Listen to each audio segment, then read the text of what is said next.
ગયા લેક્ચરમાં જે આપણે વાત કરી હતી વિદ્યુત સ્થિતિમાનની, બરાબર. હવે આ વિદ્યુત સ્થિતિમાન, વિદ્યુત સ્થિતિ ઉર્જાની વાત કરી હતી. આજે આપણે વાત કરવાની છે ડાયપોલની. કે આપણે પહેલા ચેપ્ટરની અંદર તમને ખબર હોય તો ડાયપોલનું વિદ્યુત ક્ષેત્ર મેળવ્યું હતું. ડાયપોલની અક્ષ ઉપર, ડાયપોલની વિષુવ રેખા ઉપર, આવું બધું ડાયપોલનું વિદ્યુત ક્ષેત્ર મેળવ્યું હતું. આજે આપણે વાત કરવાની છે ડાયપોલ દ્વારા ઉદ્ભવતું વિદ્યુત સ્થિતિમાન. પરંતુ ડાયપોલ દ્વારા ઉદ્ભવતું વિદ્યુત સ્થિતિમાન મેળવવું હોય તો એના પહેલા આપણે વાત કરવી પડશે કે વિદ્યુત ભારના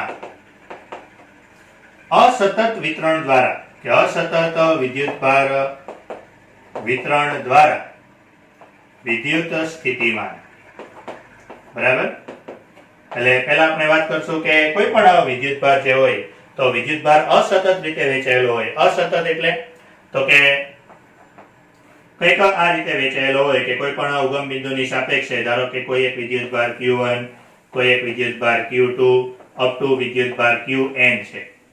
આ બધા વિદ્યુત ભારો દ્વારા ધારો કે કોઈ એક બિંદુ P, આ P બિંદુએ વિદ્યુત સ્થિતિમાન શોધવું છે, બરાબર. તો ધારો કે બધા વિદ્યુત ભારનો સ્થાન સદિશ R1, R2 up to Rn છે. જેના માટે શોધવું છે એનો સ્થાન સદિશ ધારો કે R છે. હવે જે બિંદુએ વિદ્યુત સ્થિતિમાન શોધવાનું છે, વિદ્યુત સ્થિતિમાન આગળ વાત કરી તેમ કે વિદ્યુત સ્થિતિમાન અદિશ રાશિ છે, બરાબર. હવે અદિશ રાશિ છે એટલે શું થશે કે કોઈ પણ બિંદુએ શોધવું હોય તો આપણે કેમ વિદ્યુત ક્ષેત્રમાં કીધું હતું કે પરિણામી વિદ્યુત ક્ષેત્ર એ શું થશે, દરેક સ્વતંત્ર વિદ્યુત ક્ષેત્રનો સદિશ સરવાળો. તો અહીંયા અદિશ રાશિ છે. અદિશ રાશિ છે એટલે શું થશે તો કે દરેક વિદ્યુત ભારના સરવાળો કરવાનો, વિદ્યુત સ્થિતિમાનનો સરવાળો, બરાબર. તો પહેલા તો એ જ કે કોઈ પણ બિંદુએ બે કે બે કરતા વધારે વિદ્યુત ભારો દ્વારા ઉદ્ભવતું વિદ્યુત સ્થિતિમાન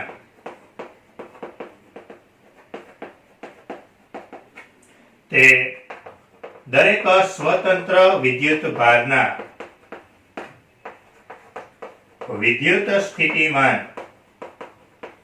ના સરવાળા જેટલું હોય છે, બરાબર. એટલે આમાં તમારે કઈ એવું તો લખવાની જરૂર નથી કે સદિશ સરવાળો, કારણ કે વિદ્યુત સ્થિતિમાન અદિશ રાશિ છે એટલે સીધો જ એના સરવાળા જેટલું હોય છે. તો માટે આ P બિંદુએ વિદ્યુત સ્થિતિમાન, P બિંદુએ વિદ્યુત સ્થિતિમાન, તો P બિંદુએ વિદ્યુત સ્થિતિમાન કેટલું થશે તો કે આ P બિંદુએ વિદ્યુત સ્થિતિમાન Vp લઈએ તો Vp બરાબર શું કરશું, આ બધા જ વિદ્યુત ભારોના વિદ્યુત સ્થિતિમાનનો સરવાળો. એક વિદ્યુત ભારનું વિદ્યુત સ્થિતિમાન, તો એક વિદ્યુત ભારનું વિદ્યુત સ્થિતિમાન એ આપણે ભણી ગયા હતા કે V બરાબર KQ upon R, બરાબર. તો V1 એટલે શું કરશું કે Q1 upon R. પરંતુ R કેટલો તો કે R એટલે વિદ્યુત ભાર અને જે બિંદુએ શોધવાનું છે એ બિંદુ વચ્ચેનું અંતર, બરાબર. તો R કેટલો લેશું તો કે Q1 થી આ P બિંદુ, આ બે વચ્ચેનું અંતર. એકને R1 લીધો, એકને R લીધો. તો અહીંયા આપણે શું લખવું પડશે, R P1, બરાબર. આપણે જે રીતે લખીએ એ રીતે કે જેના દ્વારા શોધવાનું છે એને પાછળ લખીએ. જે ઉત્પન્ન કરે છે વિદ્યુત ક્ષેત્ર કોનું તો કે Q1 નું, એને પાછળ લખીએ. V2, તો V2 એટલે શું થશે તો કે KQ2 upon R P2 up to Vn, તો KQn upon R Pn. પછી RPn, તો RPn એટલે શું થશે, જો વિદ્યુત સ્થિતિમાન છે એમાં છેદમાં તો ખાલી અંતર જ હતું એટલે એક અદિશ મૂલ્ય જ હતું. તો RPn, RP1 એટલે શું થશે તો કે R minus R1. જો કે આની અંદર R minus R1 કરશો કે R1 minus R કરશો એનાથી કોઈ ફરક નહીં પડે, બંને સમાન જ થશે. એટલે KQ1 upon માનાંકમાં R minus R1 plus KQ2 upon માનાંકમાં R minus R2 plus up to KQn upon માનાંકમાં R minus R. એટલે આ બધાનો સરવાળો કરીએ પછી સિગ્મા તરીકે લખીએ તો I is equal to 1 to n. હવે આમાં તો થઈ જશે 1 2 3 up to n સરખું જ ચાલશે.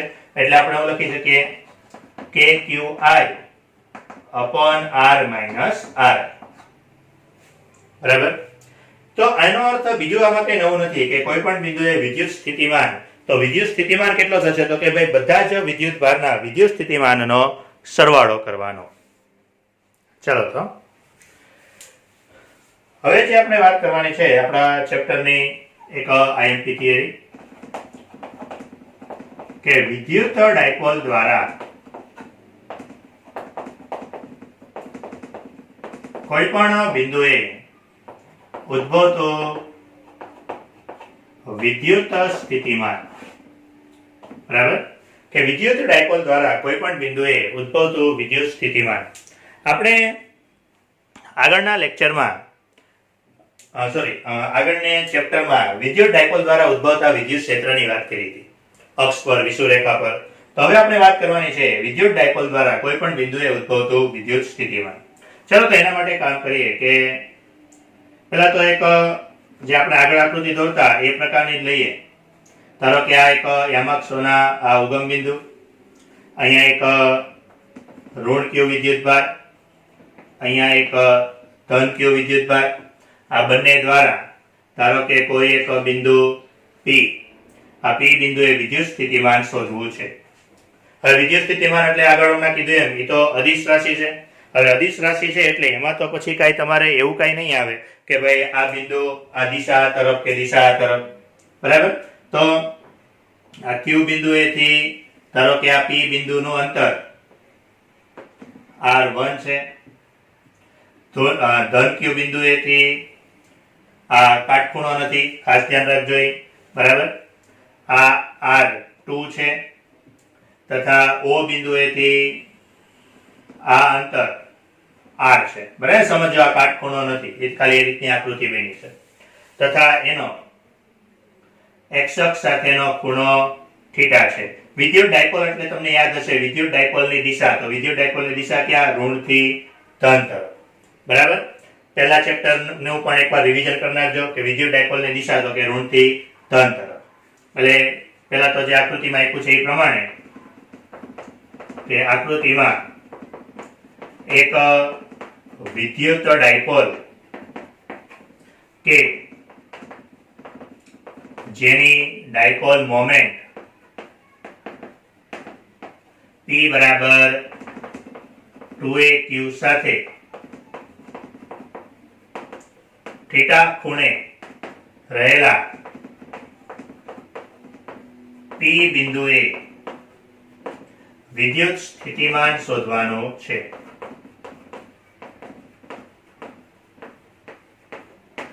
ઠીક, આવું આપણે કામ કરવાનું છે. એક વિદ્યુત ડાયપોલ જેની વિદ્યુત ડાયપોલ મોમેન્ટ P બરાબર 2aq છે. તમને ખ્યાલ હોય તો આપણે આગળના પહેલા ચેપ્ટરની અંદર આવું જ કરતા, સીધું લખી જ નાખતા કે એક વિદ્યુત ડાયપોલ P બરાબર 2aq છે, બરાબર. જેથી કરીને ફાયદો શું થાય કે આપણે લખવું ન પડે ઋણ વિદ્યુતભાર છે, ધન વિદ્યુતભાર છે, બે વચ્ચેનું આ અંતર a છે, આવું કે આપણે લખવાની જરૂર ન પડે, બરાબર. ડાયરેક્ટ જ એનો અર્થ બધો જ એમને એમ થઈ ગયો કે થીટા કોણે P બિંદુ રહેલું છે, તો P બિંદુ પર વિદ્યુત સ્થિતિમાન શોધવું છે. ચલો તો હમણાં આપણે જે આગળ હમણાં વાત કરી કે વિદ્યુત સ્થિતિમાન માટે સંપાતપણાનો સિદ્ધાંત, જે હમણાં મેં કીધું ને કે બે કરતા વધારે વિદ્યુતભારો હોય કે વિદ્યુતભારોના તંત્ર દ્વારા કોઈ પણ બિંદુએ સ્થિતિમાન શોધવું હોય તો શું કરવાનું છે તો કે બંને વિદ્યુત સ્થિતિમાનનો સરવાળો કરવાનો, બરાબર. તો કે અહીંયા બંને વિદ્યુત સ્થિતિમાનનો સરવાળો કરવાનો છે ઋણ Q દ્વારા અને ધન Q દ્વારા, બરાબર. ચલો તો ધન Q વિદ્યુતભાર દ્વારા આ P બિંદુએ વિદ્યુત સ્થિતિમાન, તો એને V1 કહી દઈએ. તો V1 બરાબર શું થશે? KQ ધન Q દ્વારા, તો KQ upon R2. અને ઋણ Q વિદ્યુતભાર દ્વારા આ P બિંદુએ વિદ્યુત સ્થિતિમાન એટલે V2. તો હમણાં આગળ વાત કરી હતી એમ કે ભાઈ ધન Q હોય તો KQ upon R મળશે, તો ઋણ Q હોય તો -KQ upon R1, બરાબર. કારણ કે વિદ્યુત સ્થિતિમાનની અંદર તો દિશા સાથે કઈ લેવા દેવા નથી, એટલે જે ધન વિદ્યુતભારનું વિદ્યુત સ્થિતિમાન ધન, ઋણ વિદ્યુતભારનું વિદ્યુત સ્થિતિમાન ઋણ. તો માટે P બિંદુએ કુલ વિદ્યુત સ્થિતિમાન તો P બિંદુએ કુલ વિદ્યુત સ્થિતિમાન V બરાબર V1 પ્લસ V2. બરાબર, તો V બરાબર V1 પ્લસ V2 બંનેની કિંમત મૂકી દો કે V1 એટલે KQ sorry minus KQ upon plus છે ને plus KQ upon R2 minus KQ upon R1. બંનેમાંથી KQ કોમન કાઢી નાખો એટલે 1 upon R2 minus 1 upon R1. આ P બિંદુએ વિદ્યુત સ્થિતિમાન મેળવ્યું. બરાબર, હવે ખાલી કામ તમારે એટલું કરવાનું છે કે આવો R2 અને R1 ના સ્વરૂપમાં જવાબ નથી લાવવાનો, જવાબ તો સિમ્પલ R ના સ્વરૂપમાં લાવવાનો. કારણ કે જો તમને યાદ હોય તો વિદ્યુત ડાયપોલમાં બધા જ અંતર આપણે ક્યાંથી માપતા, તો બધા જ અંતર આપણે કેન્દ્રથી માપતા. એટલે સિમ્પલ જવાબ R ના સ્વરૂપમાં લાવવાનો છે. R ના સ્વરૂપમાં જવાબ લાવવો એટલે આપણે શું કરવાનું છે તો કે 1 upon R1 અને 1 upon R2 એની કિંમત ગોતવાની છે, એ કિંમતને આમાં મૂકવાની છે. બરાબર, હવે કિંમત ગોતવા માટે ચલો પહેલા તે કામ કરીએ કે આ જે ધન Q વિદ્યુત ભાર છે એ ધન Q વિદ્યુત ભાર પરથી એક અહીંયા લંબ દોરીએ. કોના ઉપર તો કે OP ઉપર. બરાબર, આને કંઈક નામ આપી દો, ધારો કે M નામ આપે કે ભાઈ ધન Q વિદ્યુત ભારથી અહીંયા લંબ દોર્યો છે એટલે આ ખૂણો કાટખૂણો બનશે. બરાબર, હવે અહીંયા સમજો કે આટલો ભાગ જે છે આટલો ભાગ R છે, અહીંયાથી મેં લંબ દોર્યો એટલે આ ભાગ અને આટલો ભાગ, આ બંને ભાગ લગભગ સમાન થઈ જાય. લગભગ સમાન શું કામ થાય? કારણ કે આપણે વાત કરવાના છીએ R is very very greater than A, કે R ની કિંમત A કરતા ઘણી મોટી હોય એની, એટલે આ લગભગ સમાન થઈ જાય. એટલે આપણે એવું કહી શકીએ કે આટલું જે અંતર છે M થી P નું અંતર છે, M થી P નું અંતર R1 જેટલું થશે. તો M થી P નું અંતર R1 જેટલું થાય તો એનો અર્થ એમ થઈ ગયો OM, આ OM નું અંતર કેટલું થશે તો કે R minus R1. OM નું અંતર કેટલું થશે? R minus R1. બરાબર, ચલો તો આપણે જે કર્યું પેલા ધન Q વિદ્યુત ભારથી કે ધન Q વિદ્યુત ભાર પરથી OP પર એક લંબ OM રચો. બરાબર, OP પર એક લંબ QM બનશે ને, એક લંબ કયો બનાવો? QM. બરાબર, એટલે OP અને QM તે એકબીજાને લંબ છે. હવે આ ખૂણા માટે જો અહીંયા સમજો કે આ જે ખૂણો છે એ ખૂણો ક્યાં છે? અહીંયા છે. તો આ ખૂણા માટે જો આ બાજુ છે આપણી પાસે A, આ બાજુ છે R minus R1. તો આ ખૂણા માટે પાસેની અને સોરી આ કર્ણ અને આ કઈ પાસેની થઈ જશે. તો એનો અર્થ શું થશે કે આપણે cos θ નો ઉપયોગ કરશું કે ત્રિકોણ OMQ માં, તો ત્રિકોણ OMQ ની અંદર તો આ θ માટે આ કર્ણ, કારણ કે અહીંયા કાટખૂણો છે, અહીંયા કાટખૂણો છે એટલે આ કર્ણ આ પાસે, તો cos θ બરાબર પાસેની છેદમાં કર્ણ એટલે R minus R1 છેદમાં A. તો આના પરથી R minus R1 બરાબર A cos θ. બરાબર, તો આના પરથી R1 બરાબર તો કે R minus A cos θ. હવે મારે તો R1 નથી જોતો, મારે તો 1 upon R1 જોઈએ. તો એક કામ કરો પહેલા તો હવે જે સ્ટેપ છે એ સ્ટેપ સ્પેશિયલ આ થિયરી પૂરતા જ છે. બંને બાજુ વર્ગ કરો.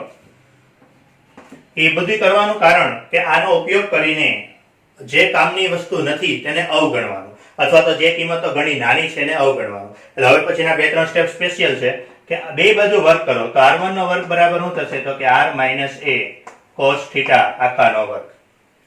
બરાબર, પછી આમાંથી R ને કોમન કાઢી નાખો તો R નો વર્ગ કોમન નીકળશે એટલે શું થશે 1 minus A upon R cos θ. બરાબર,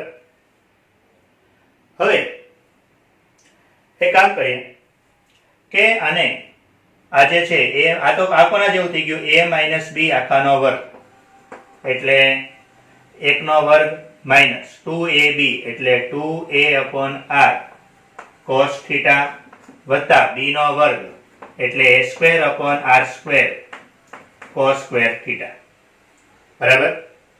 તો હવે તમે અહીંયા એક વસ્તુ જુઓ કે આ a નો વર્ગ અપોન r નો વર્ગ છે. હમણાં આપણે કીધું એમ કે અહીં r છે એની કિંમત તો a કરતા ઘણી મોટી હોય છે.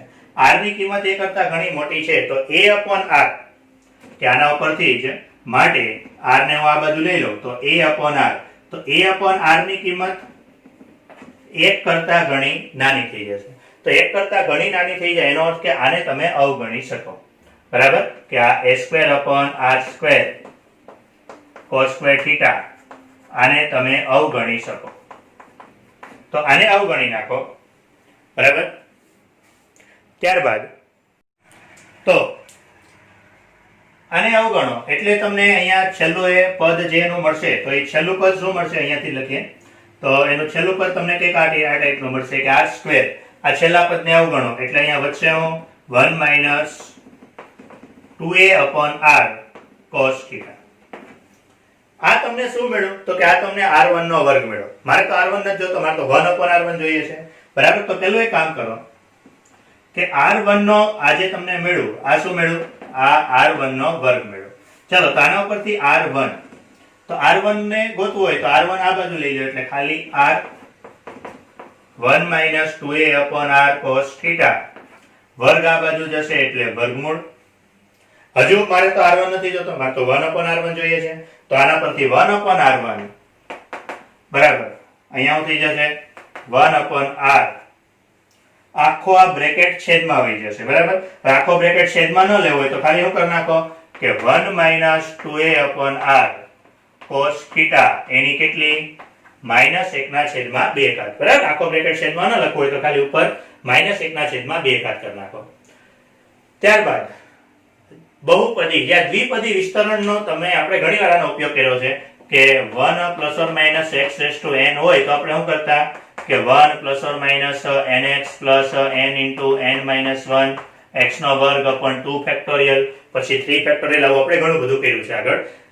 આવું ક્યારે કરવાનું જ્યારે આ પદ જ્યારે x ઘણો નાનો હોય ત્યારે.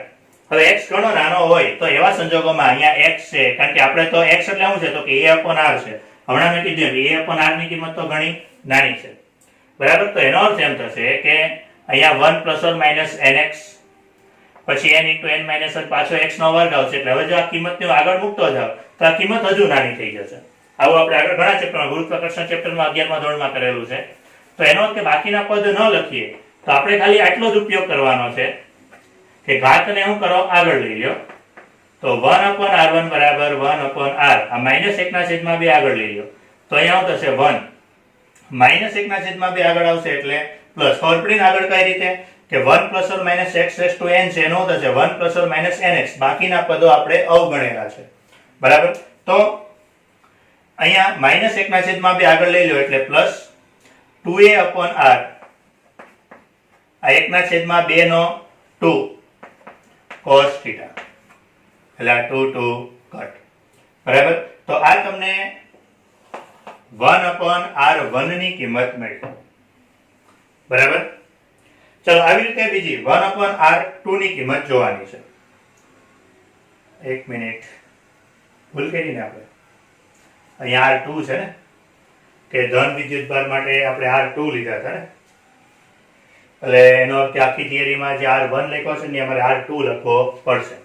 બરાબર. બીજો કઈ કોન્સેપ્ટમાં ફરક નથી, ખાલી 1 ની જગ્યાએ 2 લેવો પડશે. 1 1 1 1 એટલે આ કારણ કે આપણે આ કોણ અહીંયા મેં લંબ દોર્યો ને એટલે r2 મળ્યો ને મને. બરાબર. કે આટલી કિંમત અહીંયા જે કીધું એમ કે આ ને આ બે હરખા થાય તો અહીંયા થઈ જશે r2 થઈ જશે. બરાબર. એટલે આ તમને શું મળ્યું r2 મળ્યો. બરાબર. અહીંયા r2 છે ને આ બાજુ તો ચાલો તો આ રીતે 1 upon r2 મળ્યું. હવે r1 માટે તો r1 માટે ફરીથી કામ આનું આ જ કરો જેમ અહીંયા મેં q વિદ્યુતભારથી લંબ દોર્યો હતો ને તો ફરીથી એક એવો લંબ દોરો o થી અહીંયા સુધી આને નામ આપો n. બરાબર. એટલે હવે કામ કરવાનું છે તો કે o n લંબ p - q. ચાલો એ લંબ દોરશો તો ફરીથી શું થશે કે કે n થી p નું જે અંતર છે આટલું જે અંતર છે આ અંતર, તો આ અંતર હવે કોના જેટલું થઈ જશે? તો કે આના જેટલું. એ શું છે? તો કે r. બરાબર. એનો અર્થ કે n અને -q નું જે અંતર છે એ અંતર શું થશે? તો કે આ જે અંતર છે આખું r1 છે, r1 માંથી r બાદ થશે એટલે આ અંતર શું થશે? r1 - r. બરાબર. r છે, r a કરતા ઘણો મોટો હોય, a કરતા ઘણો મોટો હોય એટલે આ બંને બાજુને હું લગભગ સમાંતર લઈ શકું. લગભગ સમાંતર લઉં એટલે આ ખૂણો θ છે તો આ પણ θ. ચલો ફરીથી આગળ કર્યું એવું જ બધું કે ત્રિકોણ n - q અને o ની અંદર, ત્રિકોણ n - q અને o, તો એની અંદર શું થશે? તો આ θ માટે અહીંયા મેં લંબ દોર્યો છે એટલે આ કર્ણ આ પાસેની બાજુ, બરાબર. તો માટે cos θ, તો cos θ બરાબર પાસેની બાજુ r - r1, કર્ણ કેટલો? a, તો માટે r - r1 બરાબર a cos θ. ફરીથી r1 બરાબર r - a cos θ. તો જો r1 સોરી અહીંયા આપણે ભૂલ થઈ ગઈ ને, r1 - r છે ને, r1 - r એટલે r1 બરાબર r + a cos θ. હવે તો ફરક કેટલો પડ્યો કે અહીંયા r - a cos θ મળ્યું, અહીંયા r + a cos θ મળ્યું. એટલે ફરીથી બધા સ્ટેપ એના જ કરવાના થશે. બે બાજુ વર્ગ કરશું, r ના વર્ગને બહાર કાઢશું, પછી એનો વર્ગ કરશું, છેલ્લા પદને અવગણશું, પછી એને પાછું ઉલટાવશું એટલે માઈનસ આગળ આવશે. બરાબર. બધું એનું એ જ કરવાનું છે. તો ડાયરેક્ટ જ લખીએ. માટે 1/r1 બરાબર ફરક શું પડશે? અહીંયા 1/r, અહીંયા પ્લસ હતું ત્યાં માઈનસ cos θ. બરાબર. તો 1/r1 મળી ગયો કે 1/r1 અને 1/r2. બહુ સિમ્પલ, જો કામ બહુ સિમ્પલ કર્યું છે. અહીંયાથી એક લંબ દોરવાનો, લંબ દોરો એટલે આ કિંમત અને આ કિંમત, બરાબર, એટલું mp અને qp બે લગભગ સમાન થઈ જાય. એવી રીતે અહીંયા લંબ દોરો તો np અને op એ બે સમાન થઈ જાય. op એટલે શું હતું? r હતો, એટલે એ સમાન થઈ જાય. એટલે અહીંયા જે કીધું એમ કે આટલો ભાગ છે, આટલો ભાગ r થઈ જાય, આટલો ભાગ શું થઈ જાય? r.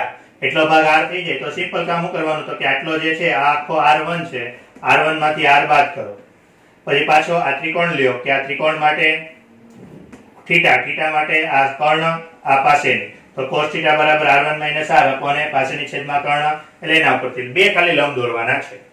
બરાબર. તો હવે આ તમને 1/r1 અને 1/r2 મળી ગયા. બરાબર.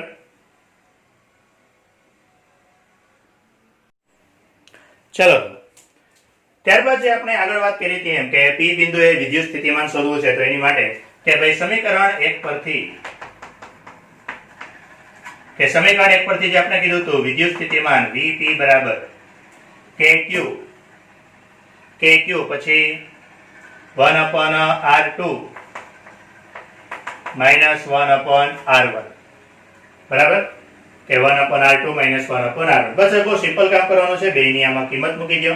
તો આના માટે kq, ચલો 1/r2, તો આને અંદર ગુણાઈ દો 1/r ને, એટલે શું થઈ જશે?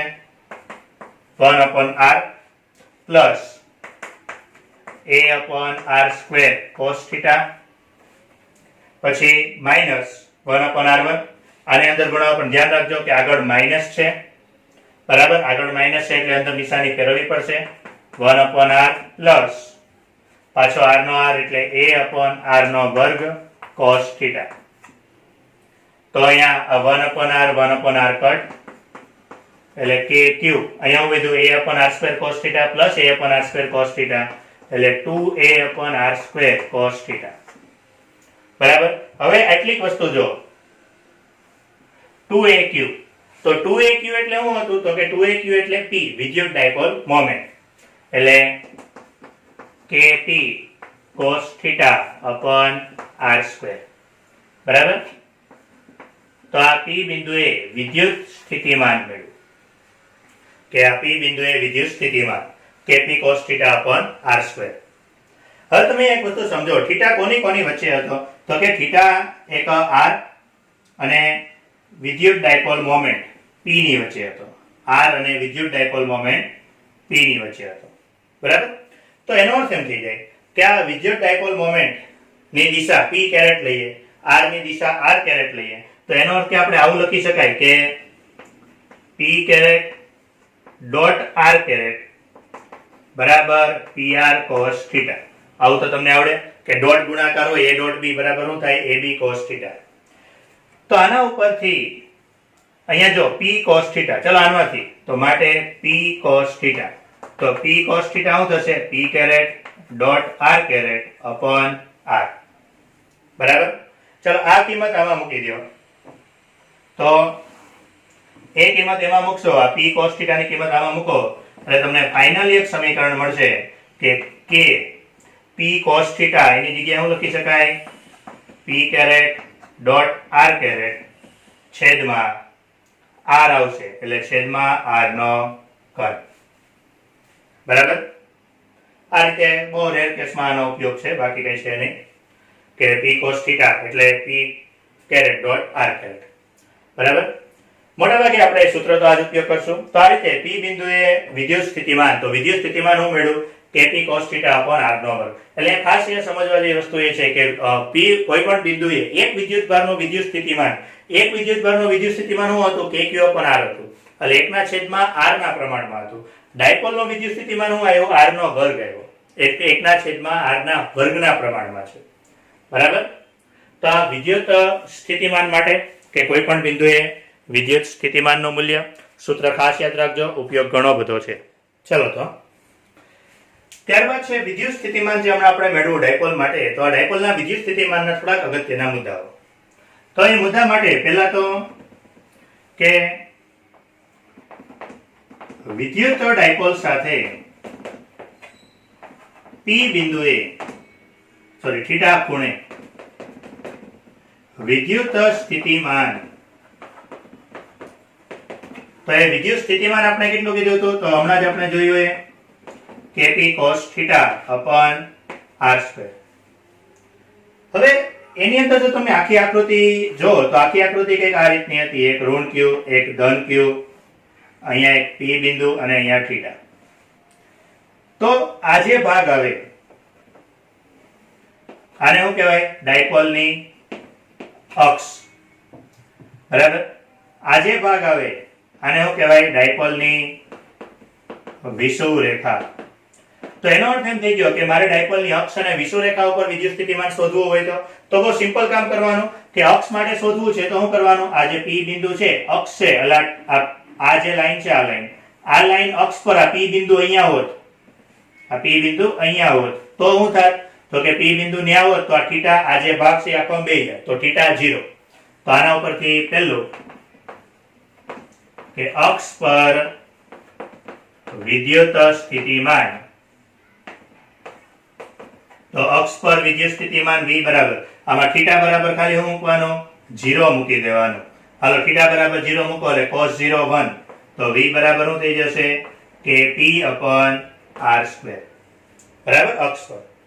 આવી જ રીતે વિષુવ રેખા ઉપર, તો વિષુવ રેખા પર તો આ p બિંદુ છે, ચલો p બિંદુને આજે આખી લાઈન છે આ લાઈનને આમ કરી નાખો તો આ p બિંદુ અહીંયા આવી જાય, આ p બિંદુ અહીંયા આવી જાય તો આની અક્ષરે ખૂણો કેટલો બન્યો? 90 નો. તો વિષુવ રેખા ઉપર વિદ્યુત સ્થિતિમાન, તો વિષુવ રેખા ઉપર વિદ્યુત સ્થિતિમાન v કેટલો? થીટા બરાબર 90 મૂકી દો. તો થીટા બરાબર 90 મૂકશો એટલે cos 90 0.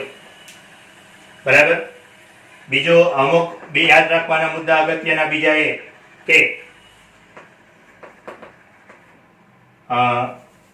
બિંદુવત વિદ્યુતભાર. તો બિંદુવત વિદ્યુતભારનું વિદ્યુત સ્થિતિમાન, તો બિંદુવત વિદ્યુતભારનું વિદ્યુત સ્થિતિમાન શું કીધું હતું? kq upon r. એનો અર્થ r ના વ્યસ્ત પ્રમાણમાં. બરાબર? બિંદુવત વિદ્યુત ભારનું વિદ્યુત ક્ષેત્ર, તો વિદ્યુત ક્ષેત્રનું સૂત્ર શું કીધું હતું? kq upon r નો વર્ગ.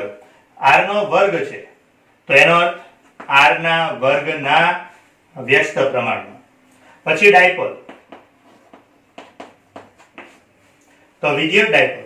તો વિદ્યુત ડાયપોલ માટે આપણે શું જોયું? તો કે વિદ્યુત ડાયપોલનો વિદ્યુત સ્થિતિમાન, તો અહીં આપણે જોયું kp cos θ upon r નો વર્ગ, એનો અર્થ r ના વર્ગના વ્યસ્ત પ્રમાણમાં. પછી ડાયપોલ દ્વારા ઉદ્ભવતું વિદ્યુત ક્ષેત્ર આપણે પહેલા ચેપ્ટરમાં જોયું હતું 2kp upon r નો ઘન અને -kp upon r નો ઘન, એનો અર્થ વિદ્યુત ક્ષેત્ર, તો એનું વિદ્યુત ક્ષેત્ર શું થઈ જશે? r ના ઘનના વ્યસ્ત પ્રમાણમાં. બરાબર?